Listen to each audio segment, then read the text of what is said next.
Muito boa tarde. Nós vamos dar início a uma audição. Temos connosco uma delegação da OSCE integrada pela Sra. Teresa Ribeiro, que cumprimento, e também pelos Srs. Drs. Jürgen Heissel e Cecília Lago Marcino, que também cumprimento.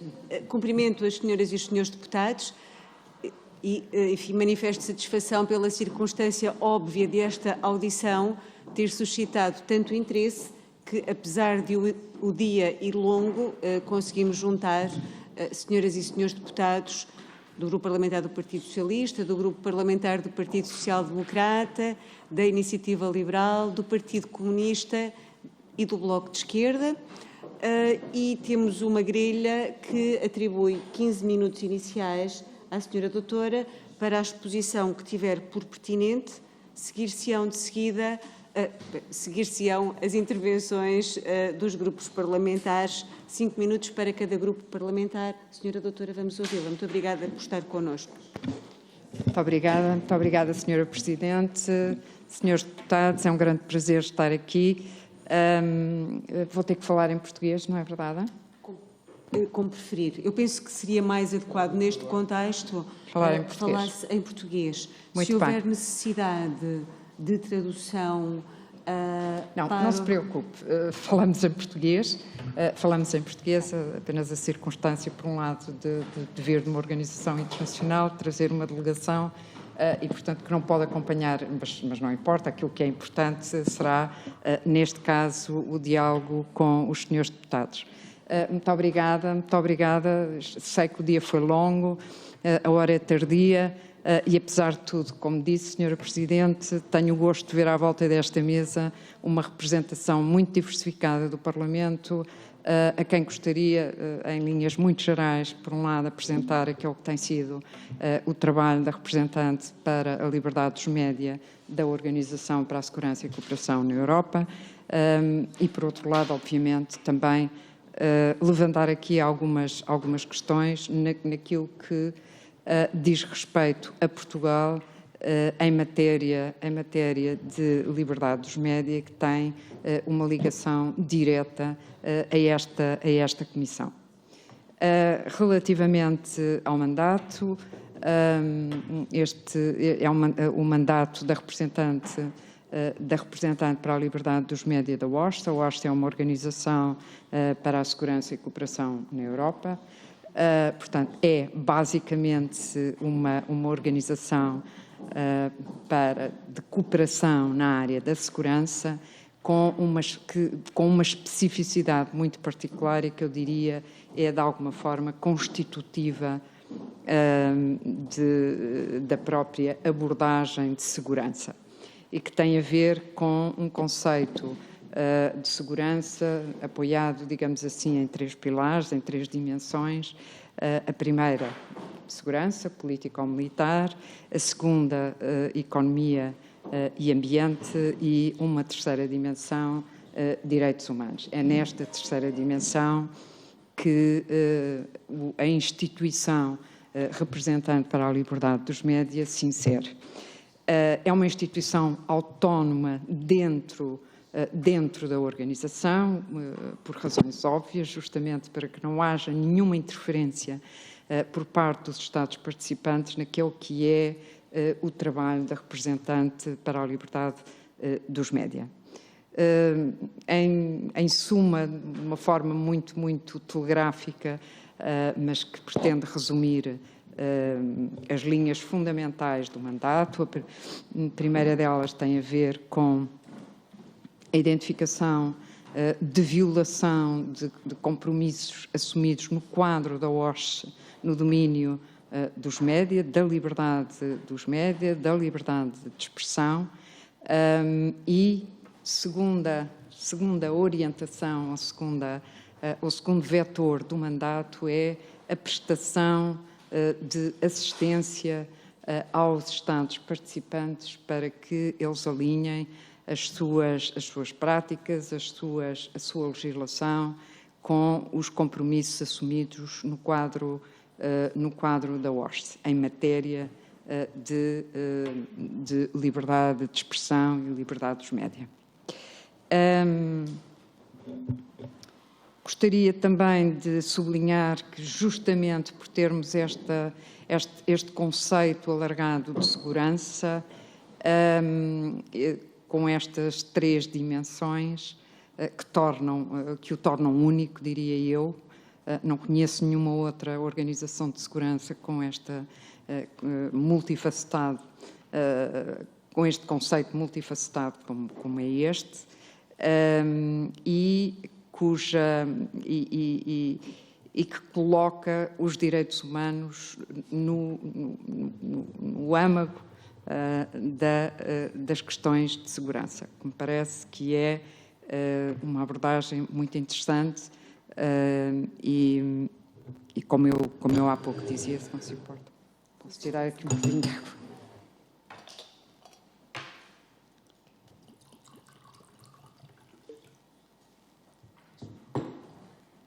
Obrigada. Muito rapidamente também, não vale a pena lembrar aqui nesta comissão a importância da liberdade dos média no quadro do fortalecimento das democracias, a sua indispensabilidade para assegurar o correto funcionamento das democracias. Os senhores deputados saberão tão bem quanto eu, ou melhor, esta mesma relevância. Mas gostaria igualmente de trazer como informação primeiro as crises de segurança que neste momento nós vivemos na Europa, obviamente com a questão da guerra na Ucrânia, e que está intimamente ligada a uma deterioração da liberdade de expressão no conjunto da região da OSCE, mas igualmente com implicações muito particulares no quadro da Federação Russa. Gostaria igualmente de chamar a atenção que, acompanhando aquela que é uma tendência global, a OSCE tem sofrido nos últimos anos uma queda muito acentuada em matéria de cumprimento dos seus compromissos no quadro da liberdade dos média e da liberdade de expressão. Esta é uma tendência que, como eu dizia, se enquadra no que tem acontecido à escala global. Aquilo a que nós assistimos à escala global é que nós estamos em matéria índices de democracia como estávamos em 1989, e estamos em matéria de liberdade de expressão, liberdade dos média, como estávamos em 1984. Tudo isto remetendo para um quadro de Guerra Fria em que julgaríamos hoje que já não teríamos este tipo de valores. Aquilo que aconteceu foi que nós até 2010 tivemos melhorias importantes nestes 2 vetores, e a partir de 2010 aquilo que assistimos é uma queda abrupta com implicações muito fortes ao nível da segurança e da paz em todo o mundo e também na região. Sabemos também que democracias bem consolidadas, com uma liberdade dos média igualmente robusta, estará muito menos vulnerável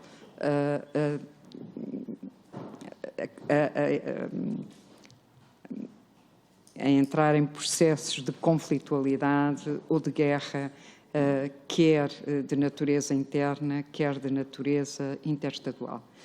E isto é igualmente um dado relevante. Portanto, como eu dizia, esta é a situação global, que tem infelizmente, a mesma expressão também no quadro da OSCE, e que é naturalmente uma preocupação crescente para quem tem as responsabilidades que neste momento eu tenho de representante para a liberdade de expressão e para a liberdade dos média. O que é que me parece relevante dizer e que aflorei há pouco é esta relação clara entre a situação de crise de segurança que nós vivemos atualmente e a diminuição da liberdade de expressão, em particular na Federação Russa. Nós assistimos nos últimos anos a um fechamento do espaço da liberdade de expressão e da liberdade dos média e que atingiu agora um patamar há muito desconhecido.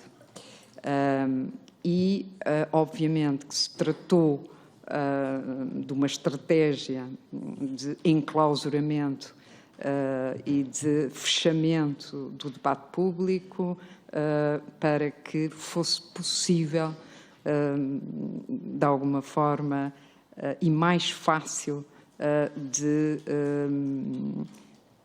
se quiserem, senhores deputados, de vender a justiça da invasão e a justiça da guerra.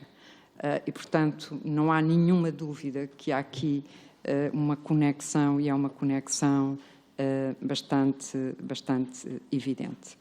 Outros problemas que nós sentimos na região e que eu diria que são igualmente extrapoláveis para um panorama mais global têm a ver com uma disrupção do espaço público, naturalmente muito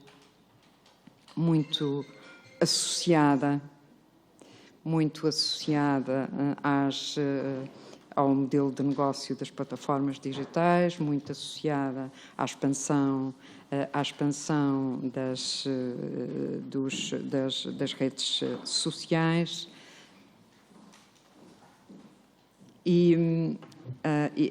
isso por um lado. Por outro lado, mas em associação igualmente com esta expansão das redes sociais, sem querer demonizar, e acho que é importante dizê-lo, sem querer demonizar as redes sociais de modo nenhum, nem sem querer sequer demonizar tudo aquilo que, apesar de todas as dificuldades que hoje enfrentamos, as plataformas, a internet, etc., é preciso, no entanto, ter a consciência de que mudou radicalmente a natureza dos desafios como tal, temos que nos preparar, digamos assim, para olhar para estas disrupções causadas pela evolução tecnológica de uma maneira diferente, cuidadosa, porque o fenómeno da desinformação, não é um fenómeno novo, com certeza que não, mas ele hoje tem uma natureza global, tem uma natureza muito mais intrusiva e pela sua... E justamente por essas duas razões, tem também efeitos muito mais vastos naquela que é a esfera pública. Estamos muito longe da esfera pública ideal de que nos falava o Habermas e, ao contrário, estamos hoje perante um quadro de disrupção. Mas volto atrás para sublinhar, sem querer demonizar nada, sem querer demonizar nem as redes sociais, nem a internet, porque também trouxeram importantes ganhos para as nossas democracias, para a comunicação, etc. Não podemos e não devemos confundir o que é a comunicação com a intermediação através dos média daquilo que ocorre na esfera pública.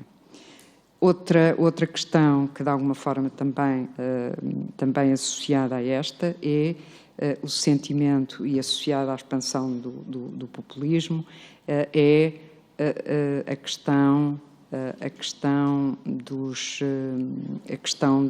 do crescimento de um sentimento antimédia, de uma demonização dos jornalistas como produtores de fake news, como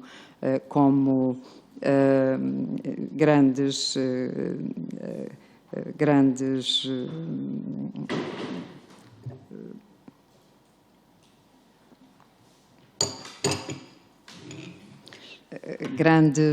disruptores, também eles, do debate público, etc. Portanto, esse sentimento seguramente que foi assegurado, foi também exacerbado durante a pandemia, por razões óbvias, criou algumas condições muito propícias a que isso acontecesse.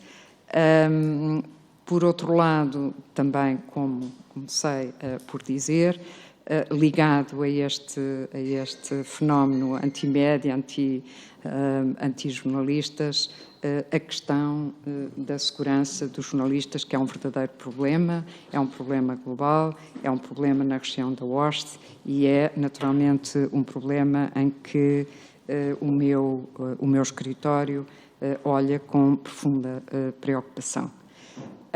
Igualmente, a questão da inteligência artificial e o impacto na liberdade de expressão tem sido objeto de acompanhamento especial, por força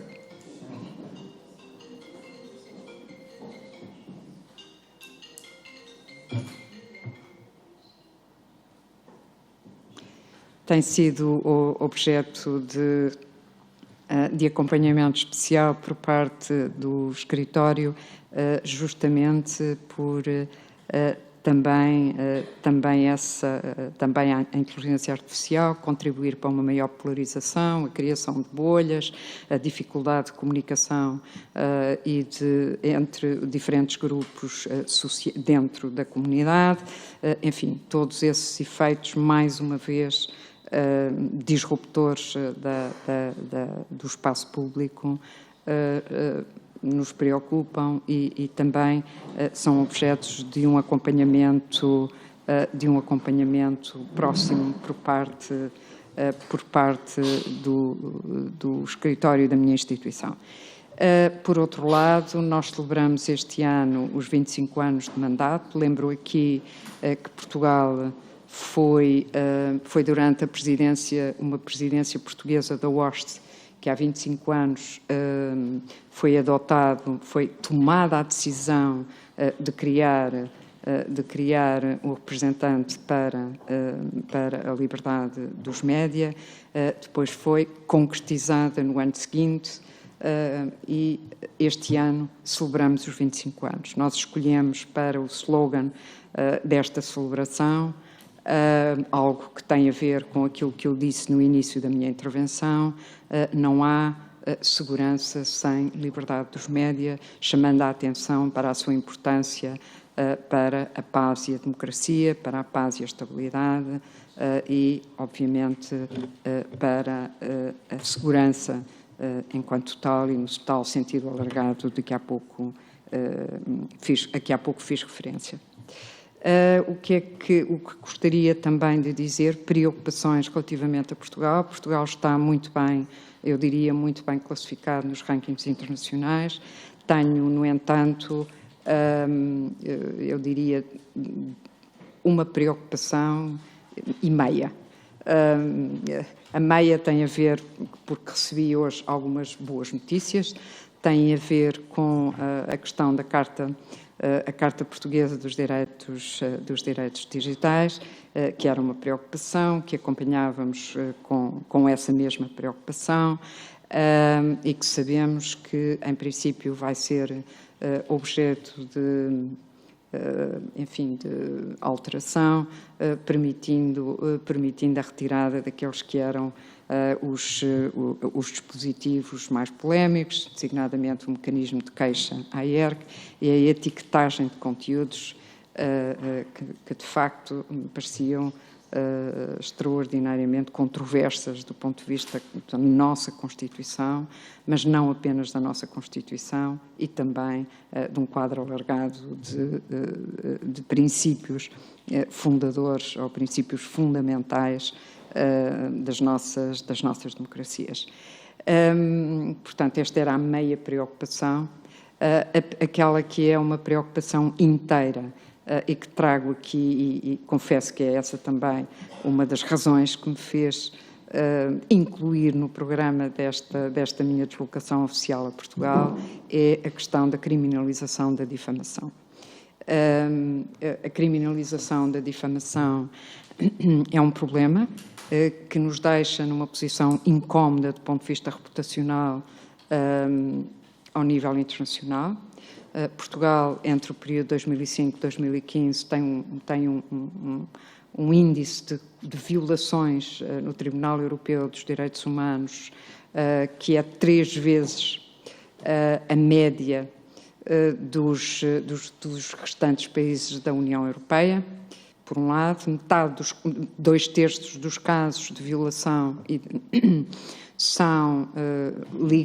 têm uma ligação direta à questão da difamação e, julgando nós que isto é uma coisa do passado, não. Há casos muito recentes, continua a ser um mecanismo muito utilizado e aquilo que eu espero é que a Comissão possa, de facto, ter alguma iniciativa. Tenho feito esta catequização com os diferentes interlocutores durante todo este primeiro dia de trabalho. Continuarei a fazê-lo amanhã, mas parece-me que seria um passo importante. Isto traz um dano reputacional associado muito grande para Portugal, justamente por causa destes índices que me parece que não são aceitáveis, e, por outro lado, tem também custos financeiros para o Estado português. Confesso que acho que os custos reputacionais são muito mais pesados do que os custos financeiros.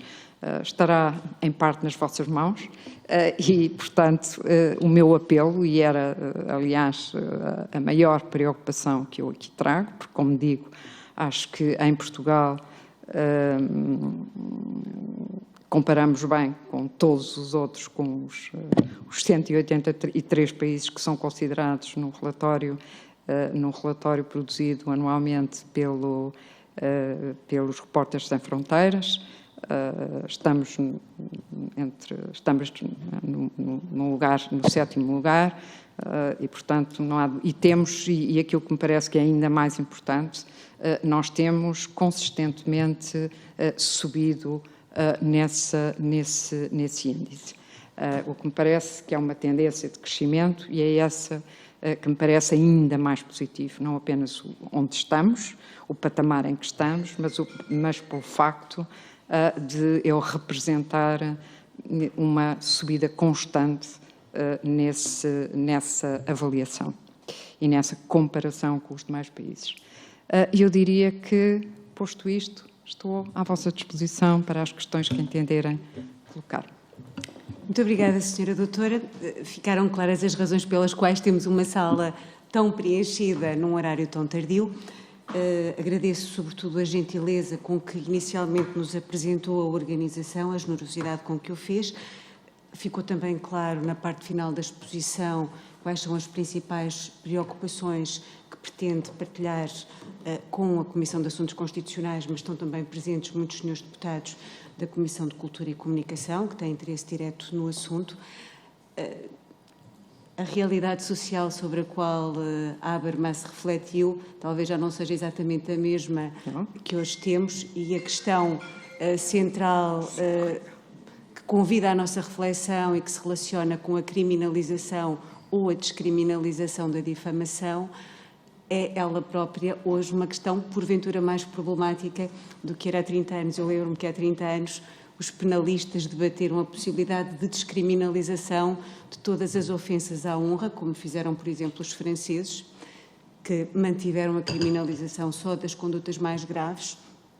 Na altura achou-se que não seria um bom caminho, porque se achou que a honra merecia ainda assim alguma tutela, e hoje as ofensas são tão mais graves e tão mais frequentes que a questão convoca, porventura, um conjunto de outras linhas argumentativas, mas o meu objetivo é só deixar algumas pistas para o debate que a seguir se iniciará, ou para os contributos que os grupos parlamentares vão trazer. E, portanto, darei de seguir a palavra ao Grupo Parlamentar do Partido Socialista, a Sra. Deputada Isabel Moreira.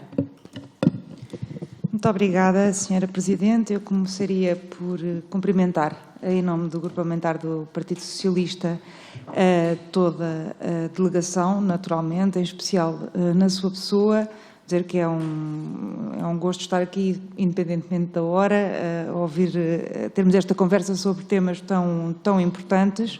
Queria começar por concordar consigo em absoluto quando diz que os direitos humanos são um pressuposto da segurança, e é nisso que a OSCE tem sempre apostado. Diria até que não só os direitos de liberdade, que são aqueles que naturalmente ocupam por natureza a OSCE, mas também os direitos económicos, sociais e culturais, o fortalecimento e a realização dos direitos de liberdades e garantias e dos direitos económicos, sociais e culturais são um pressuposto fundamental da paz e da segurança. Disse-nos que houve uma deteriorização da questão específica da liberdade de imprensa a partir de 2010. Eu já agora gostava que pudesse problematizar um pouco exatamente porque cá, no momento exato de 2010, essa deteriorização. Gostava que nos falasse um pouco da questão que a OSCE tem abordado, que eu penso que é extremamente interessante, da violência off e online, porque hoje com as plataformas digitais isso é muito possível que pode ser exercida sobre os jornalistas, e portanto a facilidade, nomeadamente de assédio judicial, quando a democracia entra em crise relativamente a jornalistas e às formas que têm de ser encontradas para proteger os seus dados, as suas fontes e a sua própria segurança, sobretudo em momentos como este que estamos a atravessar, em que uma guerra põe de facto em crise aquele que é um dos pilares da democracia. Mas, indo aos pontos que abordou relativamente a Portugal, eu permitia-me apenas dizer o seguinte, e deixava aqui para reflexão, que é o seguinte: eu tenho acompanhado com muita atenção, nomeadamente as vezes em que Portugal é condenado no Tribunal Europeu dos Direitos Humanos. Não penso que seja condenado porque há o crime de difamação, é condenado por haver uma interpretação dos limites da liberdade de expressão e, portanto, ou se entende que é liberdade de expressão, ou se entende que é difamação ou injúria e, portanto, cabendo o entendimento para um lado, naturalmente há condenação e, portanto, não parece que possa fazer uma relação direta de haver condenações do Tribunal Europeu dos Direitos Humanos para há um problema com o crime de difamação.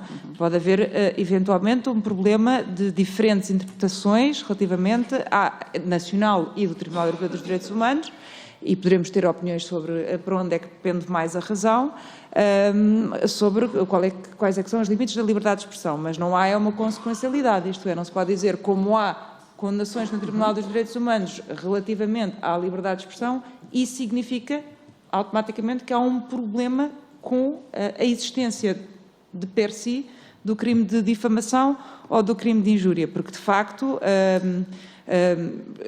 eu penso que o Tribunal Europeu dos Direitos Humanos nunca disse que, por exemplo, se está a presidir uma ilustre penalista, mas para ver se eu não me engano relativamente aos crimes, mas penso que se A disser, se chamar a B de corrupto ou de ladrão, hoje em dia coisas, como disse a Sra. Presidente, muito piores, estará a cometer o crime de injúria, penso eu.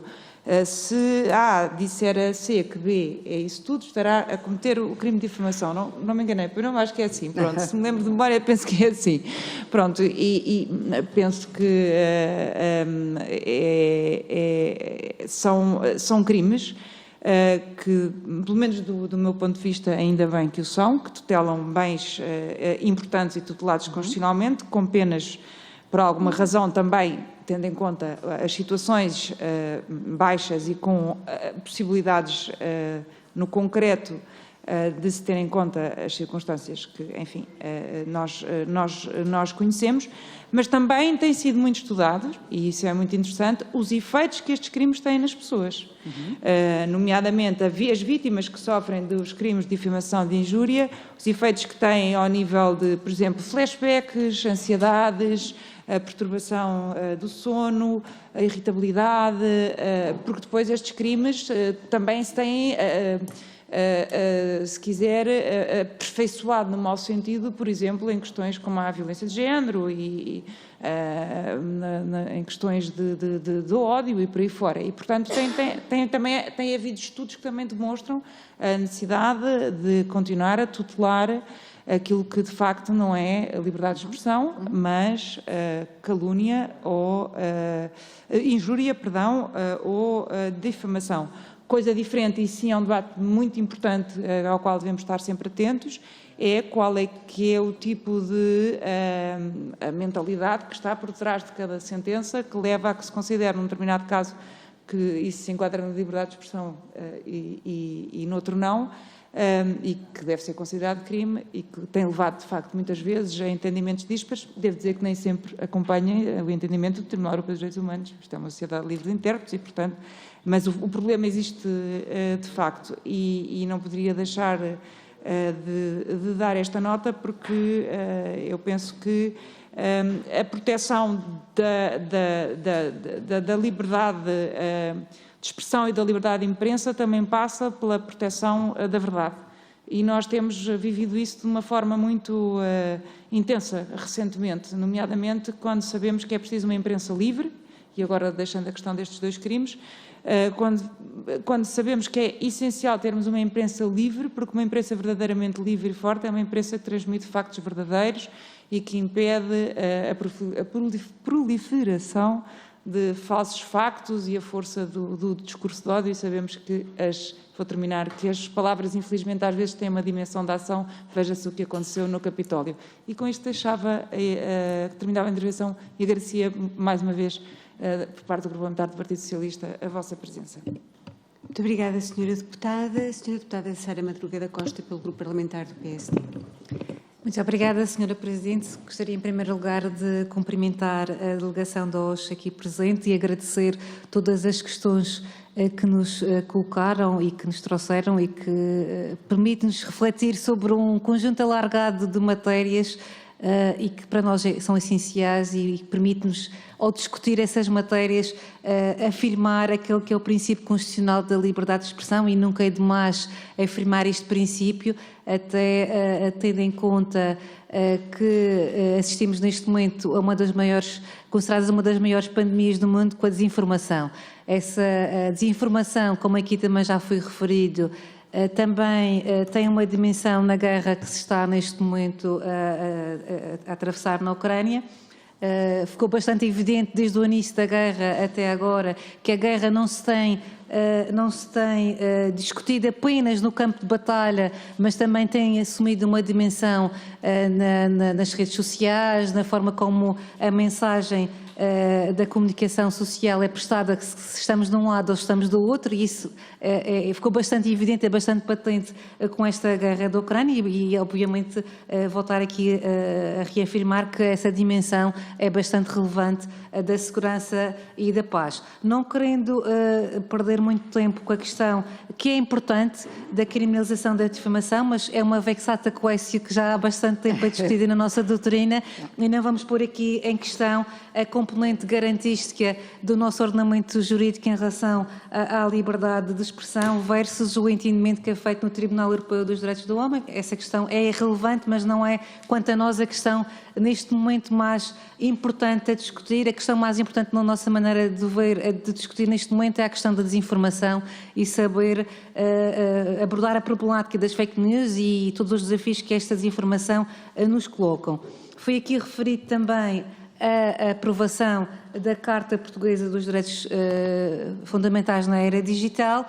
Nós discutimos aqui no Parlamento uma concepção inicial apresentada pelo Partido Socialista que nós também sempre alertamos que não parecia fazer sentido, porque ia no campo oposto daquilo que se estava a discutir na União Europeia no âmbito da autorregulação e, portanto, o colocar no Estado o papel de proceder à veracidade dos factos e de atribuir selos de qualidade é algo que realmente é preocupante. Ainda bem que o Partido Socialista mudou a sua opinião recentemente e que, pelos vistos, temos aqui um contexto diferente no sentido de uma unanimidade em torno da revogação desta concessão e do artigo 6º. Agora, precisamos também realmente de perceber, o problema português, pelos vistos, vai ficar resolvido agora com a revogação do artigo 6º, mas perceber o que é que os outros países estão a fazer.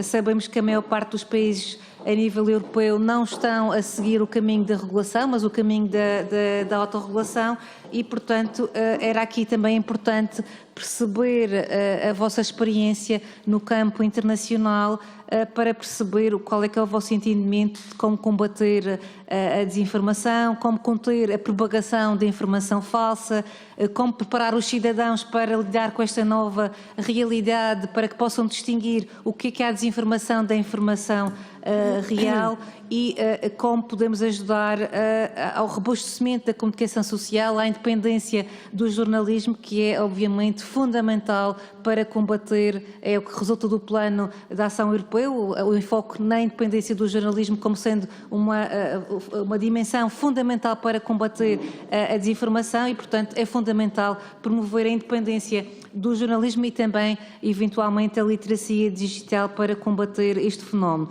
Também discutimos aqui, como referi, se o caminho para o combate à desinformação seria o da autorregulação ou o da regulação da informação. Pelos vistos, estamos no caminho certo da autorregulação, mas gostaríamos também de perceber qual é que é a vossa posição sobre esta matéria e para percebermos realmente o que poderá haver a fazer para combater este fenómeno que é complexo. Há aqui também uma questão que foi colocada bastante relevante da inteligência artificial e que também está bastante associada à independência do jornalismo. Nós sabemos que para promover a independência do jornalismo tem que haver mais meios para a comunicação social, os jornalistas têm que ser muito mais bem pagos do que são e nós também temos assistido nos últimos tempos problemas no que diz respeito a esta dimensão do jornalismo, porque a crise da digitalização levou ao menor consumo, não é, digamos assim, do jornalismo tradicional do papel, não é? E isso era uma fonte de rendimento do jornalismo que é posta agora em causa. Se calhar é preciso procurar uma nova fonte de financiamento para a comunicação social para que possa haver maiores meios para os jornalistas. Em simultâneo com esta questão da inteligência artificial, é evidente que o caminho da inteligência artificial leva a uma substituição do jornalismo e basta ver muitas notícias que circulam na internet que não têm qualquer fonte fidedigna e automaticamente quase que substituem as notícias que são fidedignas em cada um dos estados e isso realmente é um problema que não sei se será de fácil solução, porque realmente no meio das redes sociais há uma grande proliferação de notícias que não se conhece o autor, não é? Não se conhecem os autores e que não sabemos se são elas próprias produzidas por robôs ou são produzidas por jornalistas reais e, portanto, o distinguir o que é feito por um e o que é feito por outro é realmente bastante difícil e difícil também será, obviamente, legislar para que se possa seguir um caminho de maior fortalecimento da comunicação social, uma vez que a era digital e a globalização podem parecer contrários a esse fenómeno, ao fenómeno tradicional do jornalista do papel. Havia muitas questões a colocar, aliás a senhora doutora Teresa Ribeiro fez-nos o favor de nos enviar um e-mail com vários tópicos bastante interessantes e infelizmente só temos neste momento o tempo que já ultrapassei, mas gostaria de terminar agradecendo a vossa presença e realmente as questões que colocou, que naturalmente não podem ser todas elas discutidas hoje, dadas as limitações de tempo que nós temos, mas que estamos obviamente disponíveis para continuar aqui no Parlamento a aprofundar estas questões e para receber a vossa delegação e as vossas informações e tudo aquilo que nos possam querer da nossa parte. Portanto, estamos completamente disponíveis. Mais uma vez agradecer o vosso trabalho, que é bastante importante na questão dos direitos humanos e dos direitos fundamentais, como a questão da liberdade de expressão. Muito obrigada. Muito obrigada, Sra. Deputada. Passamos ao Grupo Parlamentar da Iniciativa Liberal e tem a palavra a Sra. Deputada Patrícia Gil Vaz. Obrigada, Sra. Presidente. Gostaria de saudar a doutora Teresa Ribeiro e, na sua pessoa, cumprimentar também a restante delegação. A possibilidade dos meios de comunicação social exercerem a sua função de uma forma livre e descomprometida, sem estarem sujeitos a qualquer tipo de pressão ou constrangimento, é, no nosso entender, uma condição essencial para a sobrevivência de uma sociedade democrática, sendo por isso particularmente importante a monitorização da liberdade dos mídias nos diferentes Estados e no que diz respeito em Portugal. Relativamente aos pontos principais aos quais nos foram indicados incidir, em particular na audição de hoje, gostaríamos de salientar aqui alguns deles e deixar algumas notas. Quanto ao ponto 4, relativamente ao crime de difamação, Portugal tem sido sinalizado em várias instâncias por se mostrar particularmente protetor da honra em detrimento da liberdade de expressão, em termos desproporcionais, nomeadamente em questões em que está em causa a liberdade de imprensa, o que também é realçado no mais recente relatório da OSCE relativamente a este tema. O Comitê de Direitos Humanos das Nações Unidas, a Assembleia Parlamentar do Conselho da Europa, tem manifestado também a necessidade dos Estados considerarem a revogação do crime de difamação. Por outro lado, o Tribunal Europeu dos Direitos Humanos tem vindo a defender uma aplicação restritiva deste crime. No entanto, não é esta a interpretação que tem vindo a ser feita pelos tribunais portugueses. Muitas vezes os juizados em processos de crime já sabem à partida que a condenação por crimes contra a honra é provável, mas que, caso apresentem uma queixa posterior no Tribunal Europeu, existirá uma forte possibilidade de existir um entendimento diferente, que será o da prevalência da liberdade de expressão. Isto revela-se uma clara desconformidade entre o entendimento dos tribunais portugueses e o entendimento deste órgão supranacional. Uma das preocupações assinaladas prende-se com factos e o artigo 365 do Código Penal Português, no que se refere à denúncia caluniosa prever, na forma agravada, quando a denúncia resulta uma privação da liberdade do ofendido, que o agente seja punido com pena de prisão de 1 a 8 anos. E isso leva-nos a questionar se esta pena não será demasiado elevada. É também de assinalar que os casos de denúncia caluniosa dizem respeito à denúncia ou ao lançamento de suspeita da prática do crime sobre uma determinada pessoa, tendo esta prática de ser provada que existiu o lançamento de uma suspeita e que a intenção era que se instaurasse um procedimento criminal contra a pessoa, o que conduziria a que seja aplicado residualmente a prática deste crime. Reconhecemos e assinalamos com preocupação que Portugal tem vindo a ser frequentemente condenado pelo Tribunal Europeu dos Direitos Humanos pela violação do artigo 10º da Convenção, que protege precisamente o direito à liberdade de expressão. É de forma bastante preocupante que no âmbito desta audição, que vemos que tem sido condenado em processos com origem em processos de crime por difamação que envolvem jornalistas. Este relatório refere ainda que, num período de 10 anos, Portugal foi condenado 18 vezes por violar o artigo 10º da Convenção. Em 6 desses casos, a parte condenada foi um jornalista ou um editor. As condenações do Estado português pela violação deste artigo 10º focam-se essencialmente no balanço que é feito entre a defesa da honra e a liberdade de expressão e na falta da proporcionalidade que existe nas condenações, que se revelam manifestamente excessivas. Por outro lado, o facto de se prever que as penas para os crimes de injúria e difamação contra órgãos de soberania ou agentes públicos são agravados, sendo os seus limites elevados para metade, também nos merece alguma reflexão. Os titulares de órgãos de soberania estão necessariamente sujeitos a uma exposição pública superior, vendo a sua esfera de proteção de intimidade da vida privada diminuída. Partilhamos também da consideração de que o reforço da proteção da honra dos titulares de cargos públicos pode contribuir como um fator inibitório do livre e escrutinador exercício da liberdade dos mídia, e é inegável que figuras públicas estão naturalmente sujeitas a um maior criticismo e uma exposição que não existe em cidadãos comuns. Temos também de assinalar que não é apenas a previsão de uma pena de prisão nos crimes contra a honra que desencadeia o indesejado chilling effect, mas também uma tendência da jurisprudência dos tribunais civis que têm atribuído avultadas indemnizações por ofensas à honra. Assinalamos ainda neste relatório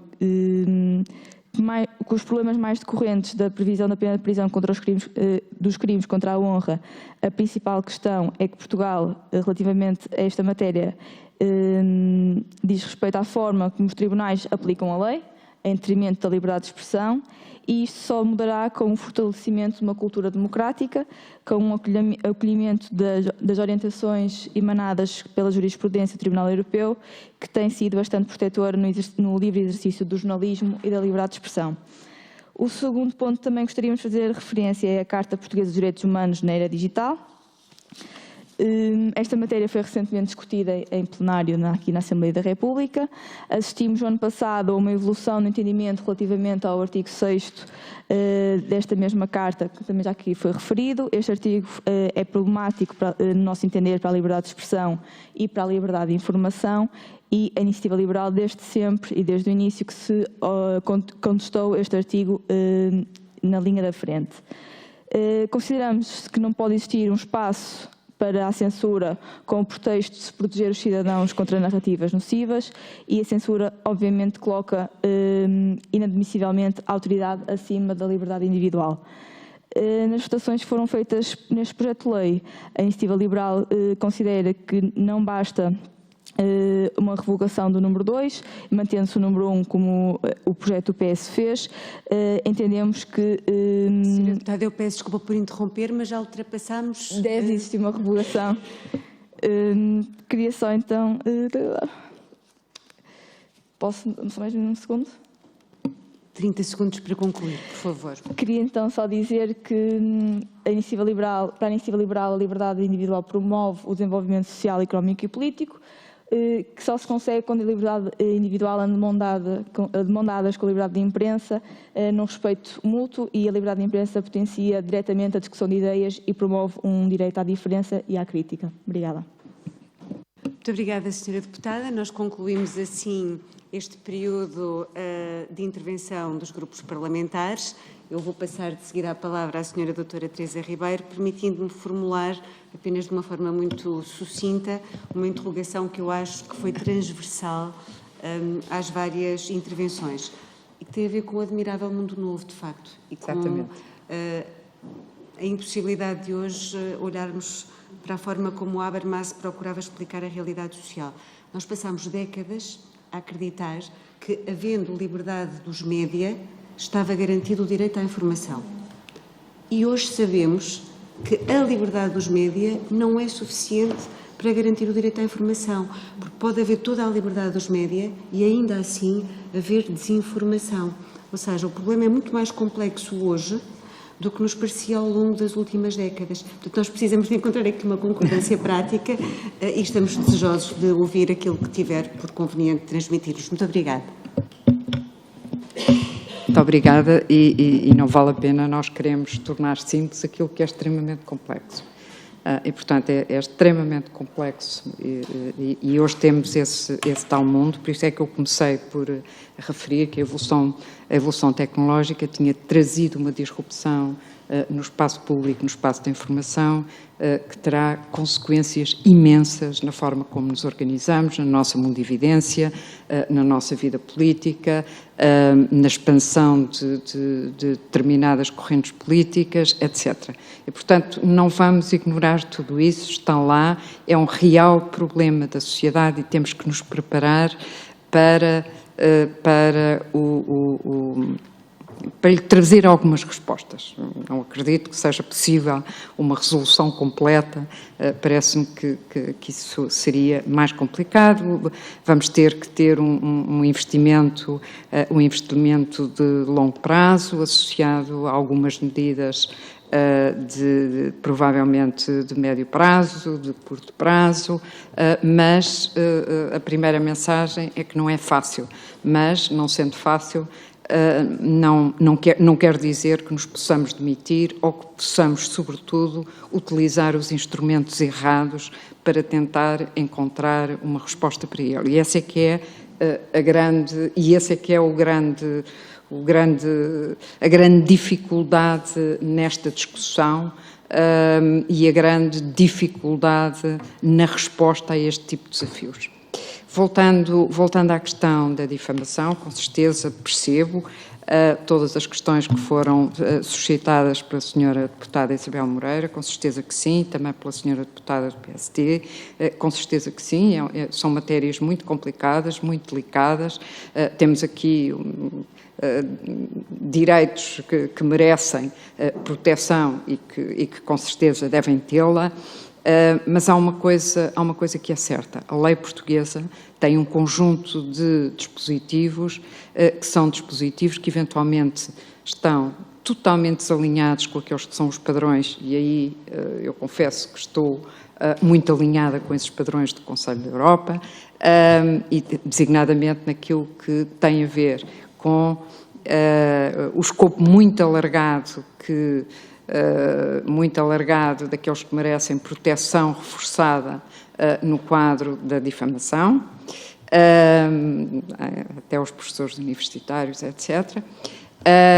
E, portanto, essa começa por ser um problema, ou uma proteção que vai até 50 anos depois da morte das pessoas. Enfim, portanto, nós temos, de facto, um espectro muito alargado, esse é um primeiro problema. E o segundo problema, o que significa que essas pessoas, além disso, têm uma proteção reforçada. E esse é um problema. Esse é um problema. Pessoas que têm uma posição pública especial estão também elas sujeitas a um escrutínio maior e, como tal, não me parece que seja uma boa solução ter para essas, e é natural que seja assim, que estejam sujeitas a um maior escrutínio, e, portanto, não me parece que faça muito sentido que tenham proteção reforçada. Estas são orientações do Conselho da Europa, designadamente de uma recomendação do Comitê de Ministros de 2004, que Portugal subscreveu, e, como tal, acho que temos aqui que encontrar soluções. O Conselho da Europa, com certeza que não bane completamente a possibilidade de criminalização da difamação, mas é extraordinariamente crítico. Uma coisa é proteger e ter um determinado tipo de concretização dessa proteção, e outra coisa bem diferente é imediatamente remetê-lo para a esfera do crime. Tem outro tipo de consequências e que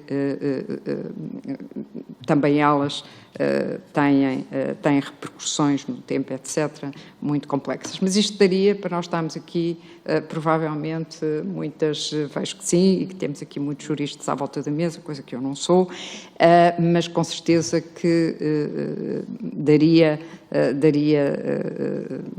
para uma longuíssima conversa e uma longuíssima discussão. Agora, que a orientação prevalecente do Tribunal de Estrasburgo é, de facto, a descriminalização da difamação, que a orientação prevalecente do Comitê de Ministros do Conselho da Europa vai no mesmo sentido, aí não tínhamos nenhuma dúvida. Quer dizer, também podemos dizer, bom, muito bem, é a opinião deles, Portugal tem uma outra opinião, muito bem, está no seu direito, mas a verdade é que me parece que há aqui um desalinhamento que eu tenho alguma dificuldade em subscrever. Essa é a razão porque disse que esta era uma das preocupações que me trazia a esta Comissão. Aos senhores deputados e às senhoras deputadas caberá pesar todos estes fatores e encontrar aquela que é a medida certa para a proteção de direitos que tendem a ser entre si contraditórios. Seguramente, é uma responsabilidade vossa. A mim, caber-me-á dizer, atenção, há aqui um problema, há aqui uma questão, pelo menos é uma questão relevante do ponto de vista internacional, é uma questão relevante do ponto de vista do Tribunal dos Direitos Humanos, é uma questão relevante do ponto de vista de padrões internacionais em matéria de aplicação de leis na área dos direitos humanos. E portanto, essa era a mensagem que aqui queria deixar. E não estamos aqui numa discussão impossível neste contexto e com este tempo seria seguramente estultício da minha parte e sobretudo muita frivolidade querer encetar aqui uma discussão profunda sobre as razões de uma ou de outra solução. Essa seguramente. Igualmente me foi colocada a questão relativa porquê 2010, eu também gostaria de saber, não é? É uma bela de uma questão.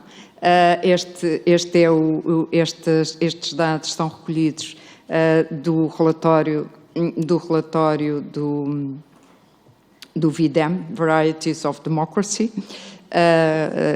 Institute, que produz anualmente um relatório bastante interessante sobre estas matérias e que precisamente, associado a outras leituras, mas enfim, mas eu diria que precisamente tem este tipo de estatísticas, analisa com base numa série de fatores a evolução dos dados relativos às democracias, é essa. E, no meio desses dados, seguramente está a questão do pluralismo, está a questão da liberdade dos médias, como não poderia deixar de estar.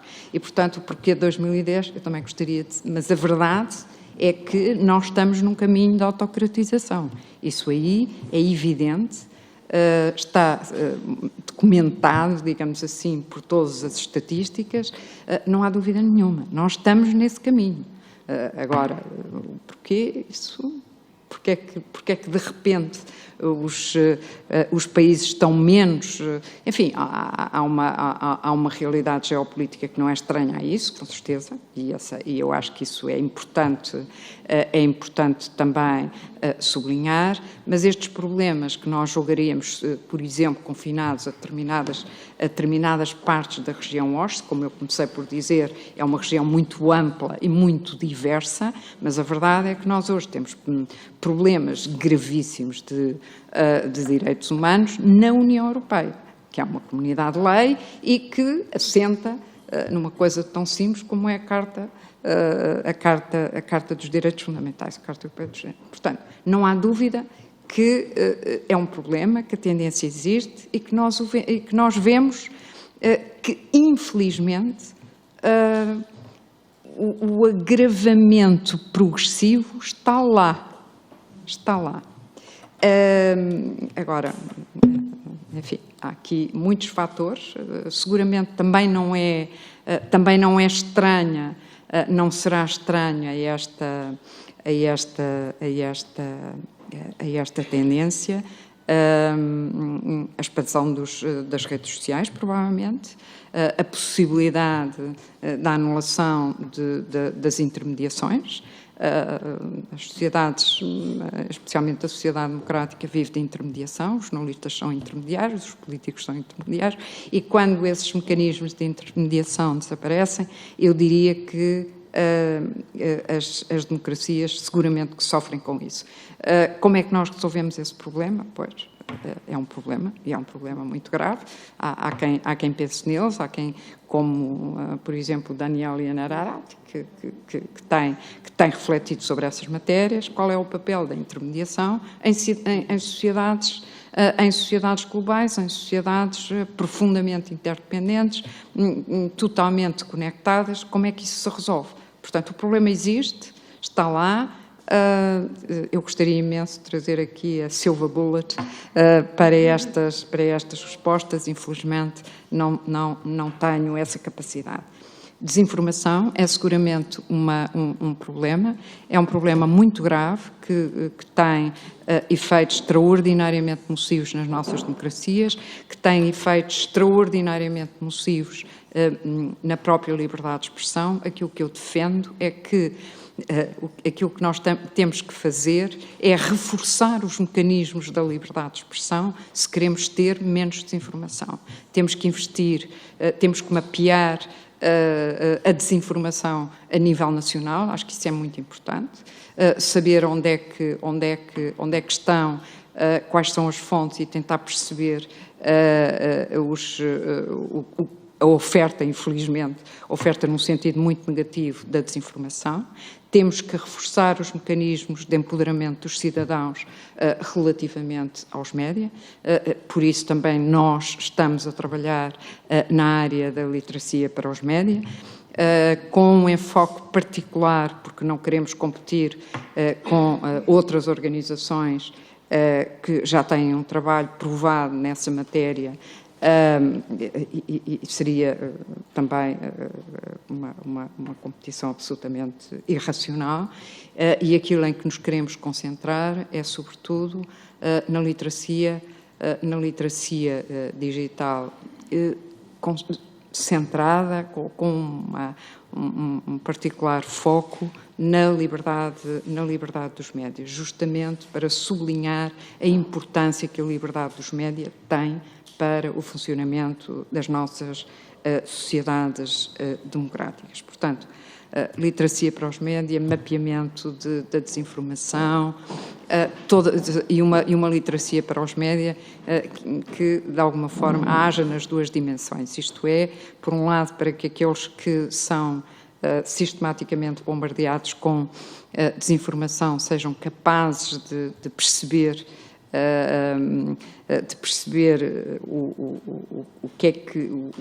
qual é a informação que é uma informação válida e aquela que é claramente uma desinformação, e por outro lado,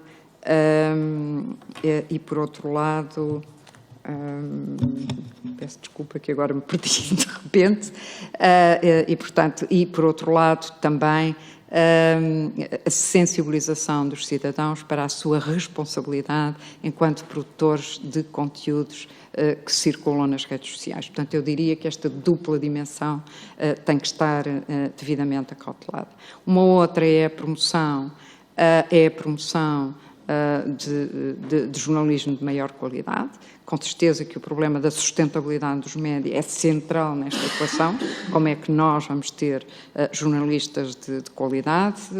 Seguramente que temos que os financiar.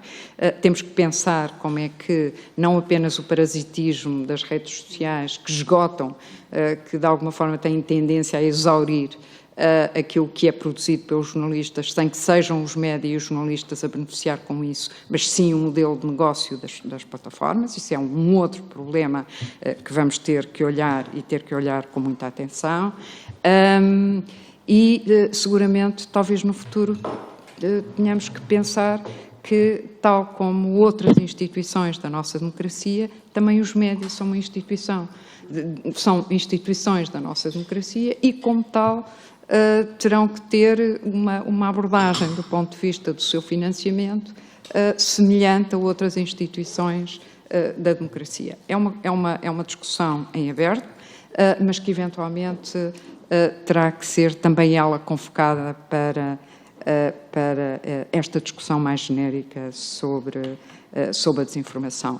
Mas uma coisa é certa: quanto menos espaço houver para a boa informação, maior é a permeabilidade do espaço público para a desinformação. Isso não há nenhuma dúvida, está provado. Por outro lado, a desinformação é também ela um produto, digamos assim, de uma falta de confiança nas instituições, e isso importa de uma falta de confiança e nas instituições no sentido lato, falta de confiança na ciência, etc. E, portanto, digamos que há aqui muitos níveis nos quais será preciso seguramente trabalhar. A outra questão é que, para além disso, por força da sua natureza global, esta questão terá que ser tratada para além do plano nacional, para além do plano regional, também do ponto de vista internacional. E depois é preciso lembrar às grandes plataformas que elas também estão sujeitas a um respeito escrupuloso dos direitos humanos, coisa que neste momento não acontece, como nós sabemos. E, portanto, os Estados têm uma obrigação positiva de proteção e de promoção dos direitos humanos. As plataformas têm também elas uma obrigação de respeitar os direitos humanos na sua atividade.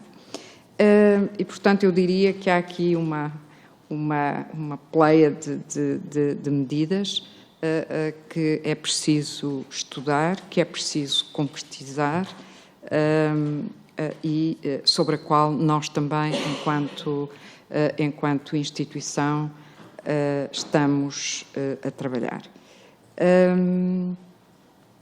Quanto... Nós tínhamos uma grelha de 15 minutos para a intervenção. Peço desculpa, já ultrapassei o meu tempo. Resta-me, portanto, agradecer. Tentei responder a algumas questões, deixo-vos a preocupação inicial, não ficou sanada, saio como entrei. Percebo que há aqui uma discussão, que é compreensível, ainda bem que assim é, significa que o debate está vivo sobre a questão, mas gostaria que esse debate continuasse. Acho que é importante que ele continue e que se olhe verdadeiramente, é claro que verdadeiramente, porque é assim que tem sido olhado, não tenho nenhuma dúvida quanto a isso, mas que continue a ser objeto de reflexão e, sobretudo, nesta comissão, que tem uma vocação especial para lidar com estas temáticas. Muito obrigada pela vossa atenção e muito obrigada por me terem acolhido nesta comissão. Cabe-me manifestar a nossa gratidão conjunta à Sra. Doutora Teresa Ribeiro. Estou certa de que todos podemos dizer que não saímos como entramos. Estamos muito gratos pela informação que tive e pelo conhecimento que connosco partilhou. Citou Daniel Innerarity, que eu sei que é um autor muito apreciado por uma parte das senhoras e dos senhores deputados presentes, que têm as suas obras aqui nos gabinetes na Assembleia.